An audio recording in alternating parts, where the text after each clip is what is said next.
Auditeurs, auditrices, bien beaux gens parmi vous. Lecture d'un ouvrage s'intitulant Dieu et moi d'Epinstall. Le thème de ce mois-ci, je me confie en Dieu. Le titre de notre partage de ce jour s'intitule Des disciples hésitants, 9 mars.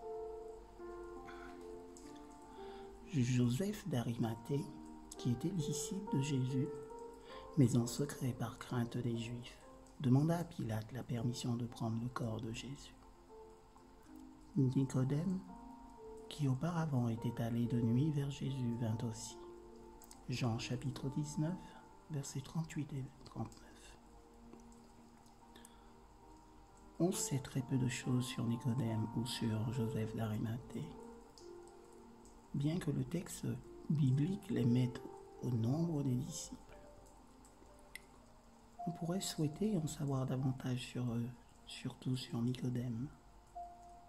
Ce qu'on sait, c'est qu'il était un homme fort riche, qui ne désirait pas être vu avec le Christ et qui vint le voir de nuit. Il reconnaissait en Jésus un maître, mais on ne peut pas le mettre sur le même plan que les autres disciples. Pendant longtemps, il apparaît comme un disciple qui se cache. Que nous le voulions ou non, le silence est une prise de position. Il ne peut être interprété comme étant une consécration au Christ. Cet attachement restreint, si on peut l'appeler ainsi, n'est pas l'attitude idéale.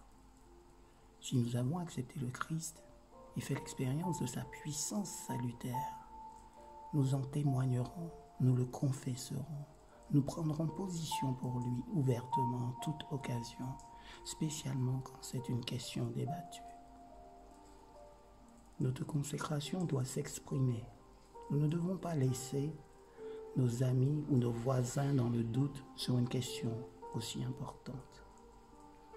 Il est d'une importance vitale que nous honorions notre Seigneur en parole et en action, de façon ouverte et spontanée.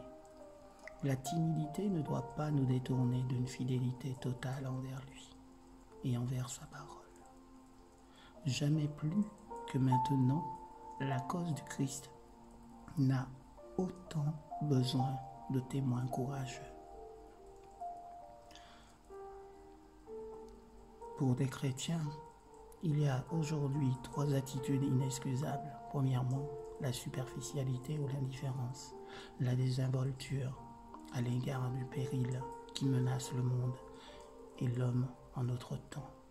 Deuxièmement, vivre et agir comme si le statu quo permettait de faire face à notre responsabilité de chrétien. Troisièmement, manquer de courage moral pour discerner et saisir les occasions que Dieu a placées devant nous. Dans le monde d'aujourd'hui, nous avons atteint un point critique. Demeurer indolent dans notre pensée ou notre mode de vie, c'est sûrement se montrer lâche. Il faut du courage pour vivre ouvertement et crânement pour le Christ dans un monde fou, immoral et cruel. Ce qui nous est proposé, ce n'est pas le fanatisme, mais un choix quotidien en faveur d'une vie juste, éloignée du péché. C'est aimer et quitter toute la haine. Nous sacrifier et obéir alors qu'il est si facile de désobéir. C'est être compatissant envers ceux qui se perdent alors que terrible tentation, l'indifférence nous guette.